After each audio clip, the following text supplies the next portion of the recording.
नमस्कार दोस्तों, मैं हूं दिल्ली डॉन के लिए वीरेंद्र चौधरी और आज आपको हम मिलवाने जा रहे हैं अरुण राणा जी से, जिनके बारे में कहा जाता है कि वो किसानों के लिए क्रांतिकारी सिपाही के रूप में हैं।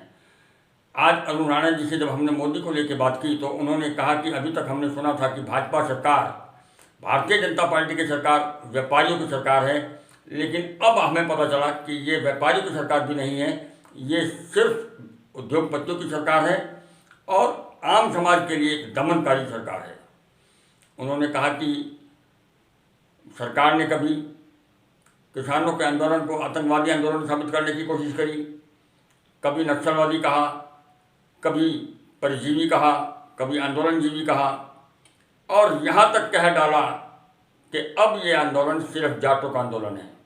उन्होंने कहा मैं जाट नहीं, ठाकुर हूँ, किसान हूँ और ये जाटों का आंदोलन नहीं है, ये किसानों का आंदोलन है। और मोदी सरकार ने किसानों को बदनाम करके उनके आगों में, उनके दिलों में एक आग जला दी है, ज्वाला पैदा कर दी है और ये ज्वालामुखी जब तक जलता रहेगा जब तक ये कृषि कानून वापस नहीं होंगे। 28 तारीख को राकेश टिकैत लखनऊ सहारनपुर पहुंच रहे हैं और उस दिन वो सहारनपुर से बहुत कुछ घोषणा करने की हम उम्मीद रखते हैं। और इस वक्त अरुण राणा ने कहा कि जब तक ये आग जलती रहेगी, जब तक तीनों कृषि बिल वापस नहीं होंगे। अरुण राणा ने तो यहाँ तक कह दिया कि मोदी सरकार ने देश को बेच दिया है और वो किसानों के खेतों को भी बेचने की शुरुआत कर चुके हैं। कैसे खेतों को बेचेंगे, कैसे डोलों को तोड़ेंगे, इस सब को लेकर के हमारी अरुण राणा से बातचीत हुई। आइए मिलवाते हैं आपको अरुण राणा। अरुण राणा उसी स्थान पर खड़े हैं जहां 28 तारीख को राकेश टिकैत की महापंचायत होने जा रही है। जी, मैं अरुण राणा हूँ, जनपद सहारनपुर से भारतीय किसान यूनियन का क्रांतिकारी सिपाही हूँ।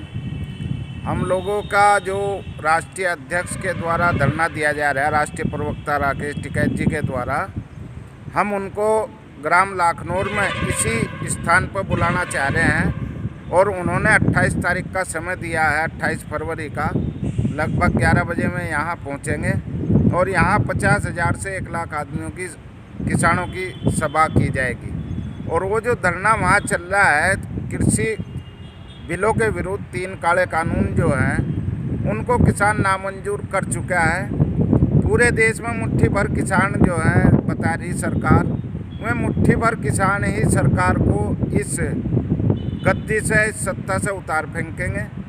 भारतीय किसान यूनियन इस गद्दी से उतारने में आखिरी कील ठोकेगी मोदी की सरकार और योगी की सरकार में। जब भी चुनाव आएंगे हम लोग इनका विरोध करेंगे और जनता से अपील करेंगे कि इन्हें अब परिवर्तन की ज़रूरत है, इनकी अब सत्ता में कोई ज़रूरत नहीं रहेगी है।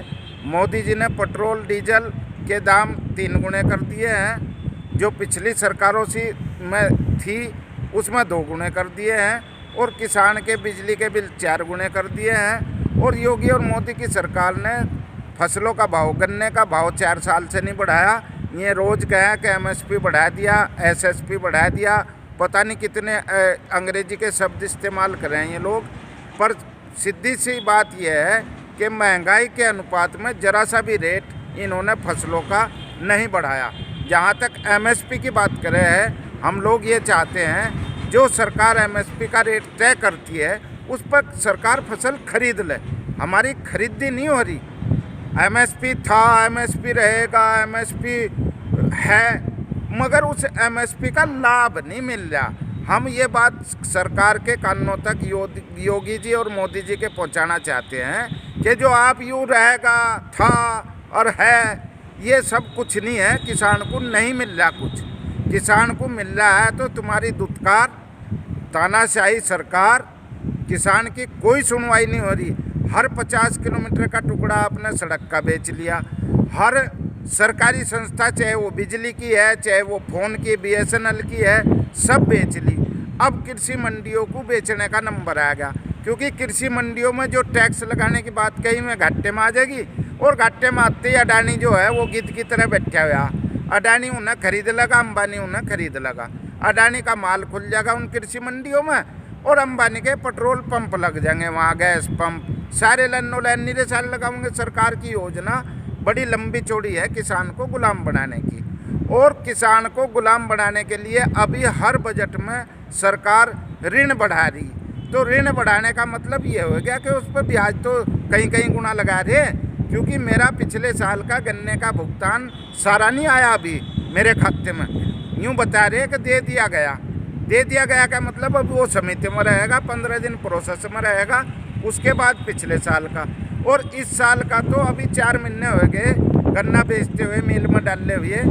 और जो सरकार नए कानून में बता रही ना, गन्ना तो हम इस मिल के बजाय दूसरे मिल में नहीं बेच सकते उसी राज्य में। अब जी आप सारे भारत देश में बेचो, भारत देश में हम रस की सप्लाई तो कर सके, रस के लिए जो गन्ना जा, पर किसी मिल में नहीं बेच सकते हम।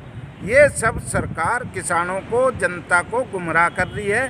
किसानों को अन्नदाता जो कहा जा रहा है उसे बदनाम करना चाह रही है कि ये लोग आतंकी हैं, ये लोग अफगानिस्तानी हैं, ये लोग भारतीय नहीं हैं, भारत के वफादार नहीं हैं। कभी चीन का एजेंडा लगा दे किसान पे।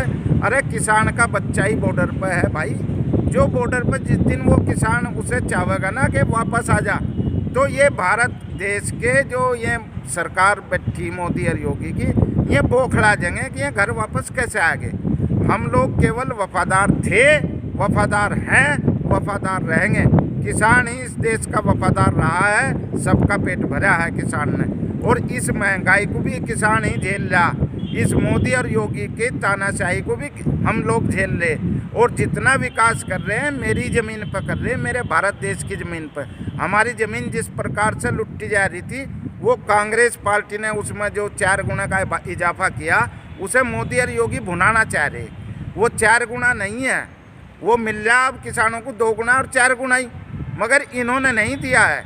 जो कुछ ये श्रेय लेना चाहते हैं वो किसान अब इन्हें श्रेय देने को इसलिए तैयार नहीं, क्योंकि इनके जो फसल के दाम बढ़ाने के वादे थे, 4 गुने कर देंगे, 2 गुने कर देंगे 2022 में, यूँ कल को 2022 लग जाएगा, क्या महीने रह गए 2022 के, इसमें कहाँ था दुगने कर देंगे। दुगनी महंगाई तो कर दी, 4 गुनी महंगाई तो कर दी, दुगनी आमदनी इस मोदी की सरकार के बस की नहीं है।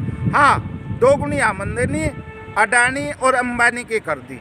आप ये देखो हर किसान की जुबान पर अडानी और अंबानी आ रहा। क्यों आ रहा वो?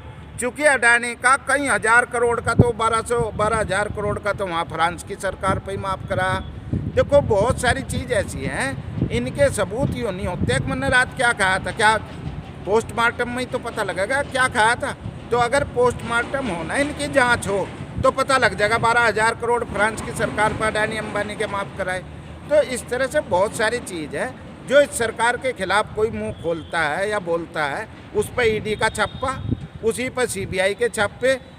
जो भारत के लोग इस सरकार के खिलाफ बोलता है, चाहे वो कोई भी है, वही आतंकी बन जा, वही गद्दार बन जा देश का। तो ये इनकी परिभाषा ठीक नहीं है, इसका विरोध करते हैं। और यहाँ 28 तारीख में ग्राम लाखनौर में राकेश टिकैत जी का प्रोग्राम लिया गया है। हम लोग राकेश टिकैत जी को भगवान मानते हैं, किसान मसीहा मानते हैं। बाबा टिकैत का नाम अब उन्हें दे दिया गया है। हम लोग बाबा टिकैत के अनुयायी हैं और उन्हीं की सरकार, उन्हें हम अपना राष्ट्रपति मानते हैं, उन्हें हम अपना प्रधानमंत्री मानते हैं। जो वो कहेंगे वही होगा। आर पार की लड़ाई के लिए ऐलान कर रखा। वे लोग 90 दिनों से पड़ गए हैं। ये सिद्ध कर दिया कि हम लोग जब तक इस कानून की वापसी नहीं होगी, आंदोलन वापसी नहीं होगा, घर वापसी नहीं होगा। सरकार का ये कहना है, ख़ासतौर पर मोदी जी और अमित शाह का ये कहना है कि ये किसानों का आंदोलन नहीं है, ये सिर्फ जाटों का आंदोलन रह गया है। इस बारे में क्या कहेंगे आप? मैं राजपूत हूँ, मैं उस जाट को या उसे फिर प्रणाम करता हूँ, जाट देवता को, यदि वे जाट हैं, टिकैत साहब हमारे। तो हम लोग राजपूत यहाँ 36 बिरादरी किसानी करती है, किसान का काम करती है। और 36 की 36 बिरादरी आप देखना, आपका टीवी कैमरा भी उस दिन यहाँ होगा 28 तारीख में। आप देखना कि 36 बिरादरी, उसमें चाहे कोई मुसलमान है, चाहे कोई हरिजन है, भाई है हमारा, या कोई अन्य बिरादरी है, सैनी है, रोड बिरादरी का गांव है ये जाटों का गांव नहीं है। तो इस तरह से अन्य बिरादरियां यहाँ है। ये तो सरकार एक आरोप लगा करके आंदोलन को कमज़ोर करने की कोशिश है। पश्चिमी उत्तर प्रदेश में लगभग 40 सीटों पर, लोकसभा सीटों के ऊपर यहाँ किसान यूनियन और जाटों का बोलबाला है। तो क्या इस बार उनके हाथों की सीट निकल जाएंगी? भाई देखो, इस मोदी सरकार का एक सबसे भयानक रूप है कि यूँ जाट है, यूँ राजपूत है, यूँ अन्य पिछड़ा है, यूँ फलाना। जातियों में बांटने का काम इस देश में यदि किसी पार्टी ने किया है तो वो बीजेपी की पार्टी है और बीजेपी की सरकार है।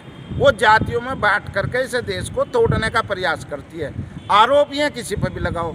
मैं सच्चा इंसान हूँ, सच्चा किसान हूँ।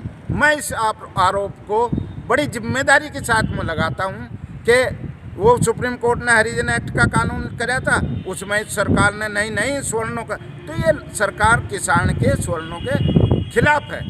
ये किसी के जनहित के विरोधी सरकार है।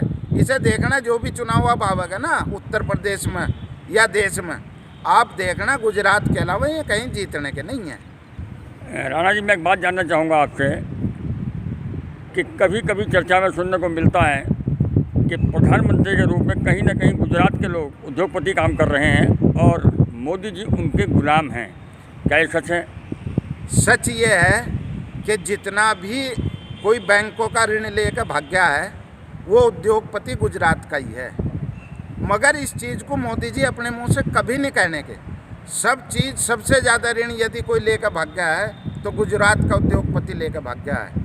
और गुजरात की ही इनका सारा प्रधानमंत्री का फोकस देश पे कम है, गुजरात पे ज़्यादा है। जो ट्रेन जाएगी गुजरात, जो सड़क जाएगी गुजरात, जो हवाई जहाज जाएगा गुजरात, जो उद्योगपति जाएगा गुजरात, जो NRI जाएगा गुजरात। तो ये देश के प्रधानमंत्री नहीं है, तो ये गुजरात के प्रधानमंत्री सिद्ध हो रहे अपने आप में। इनके कार्यों से ये सिद्ध हो रहा, ये देश के नहीं है। देश के लिए कुछ नहीं करना चाह रहे सिवाय लड़वाने के और भिड़वाने के। कभी किसी बात पर, जात पात पर भिड़वा रहे, कभी अब किसान को बता रहे हैं कि यहाँ आतंकी हो गए। तो ये अपना विरोध खुद करा रहे हैं। ये किसान के हित के कभी थे ही नहीं। जब ये सरकार नहीं बनी थी तो लोग यूँ कहते अरे ये तो व्यापारियों की सरकार है। अब ये व्यापारियों से भी बड़े उद्योगपतियों की सरकार होगी। ये तरक्की हुई इस सरकार में कि छोटे व्यापारियों की ना रह के बड़े उद्योगपतियों की सरकार होगी। धन्यवाद। अगर आपने हमारे चैनल को सब्सक्राइब नहीं किया है तो सब्सक्राइब कीजिए, लाइक कीजिए, शेयर कीजिए और हाँ, बेल आइकन को दबाना ना भूलें ताकि बाकी अपडेट्स आपको सबसे पहले मिलती रहें। नमस्कार।